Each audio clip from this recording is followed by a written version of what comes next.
ይህ ከኋላዬ የምትመለከቱት ፓስታ ወይም ደግሞ ለምግብነት የቀረበ ሌላ ነገር አይደለም። በሐኪሞች ርብርብም በከፍተኛ ሁኔታ በተደረገ ቀዶ ሕክምና ከ8 ዓመት ህፃን ልጅም ሆድ ውስጥ የወጣ ነገር ነው። ነገሩ እንዲህ ነው። በሐዋሳ ከተማ በሐኪሞቻችን ድንቅ ብቃት የ8 ዓመት ታዳጊ ህይወት መትረፉ ተሰምቷል። በሐዋሳ አደሬ አጠቃላይ ሆስፒታል አንድ የ8 ዓመት ህፃን በምስሉ ላይ እንደምትመለከቱት በተለምዶ ወስፋት ወይም ደግሞ አስክሪያሲስ የሚባል ትል አንጀቱ በሙሉ የተዘጋን ልጅ የተሳካ ቀዶ ጥገና በማድረግ ማትረፍ ተችሏል የተባለው ከቀዶ ህክምናው በኋላ ክትትል ተደርጎለት ከህመሙ አገግሞም ወደ ቤቱ ህፃን ልጁ መሸኘቱ ተሰምቷል።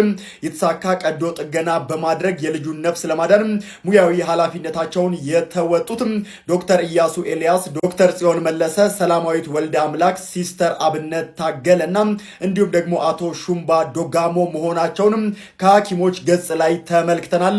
እንዲህ አይነት ነገር የሐኪሞችን ስራ እንደዚህ እናበረታታ። የበርካቶችን ህይወትም እየታደጉ ስለሆነ እናመሰግናለን እንበላቸው። መልካም ቀን